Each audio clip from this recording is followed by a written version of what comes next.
Mahigit 130 million pesos na halaga ng shabu na kumpiska sa search warrant operation sa Bauco Mountain Province. Naritong report.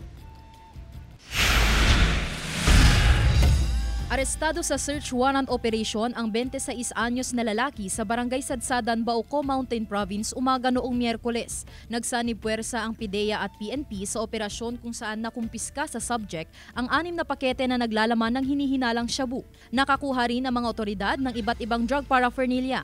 Tinatayang may bigat na 20 gramo ang iligal na droga at nagkakahalaga ng humigit kumulang 130,000 pesos.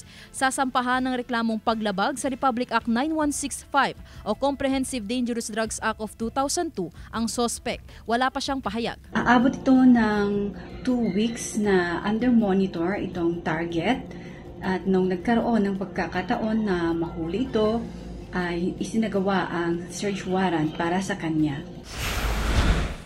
Samantala, 2 lalaki ang natimbog ng mga otoridad sa isinagawang buy-bust operation sa Barangay Songkoy, Calasiao, Pangasinan kagabi.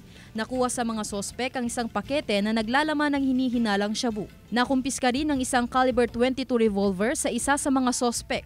Nahaharap sa patong-patong na reklamo ang dalawa. Sinisikap pa ng GMA Regional TV na makuhanan sila ng pahayag. So itong mga suspect is newly identified drug personality na pumapasok dito sa UR namin para magbinta.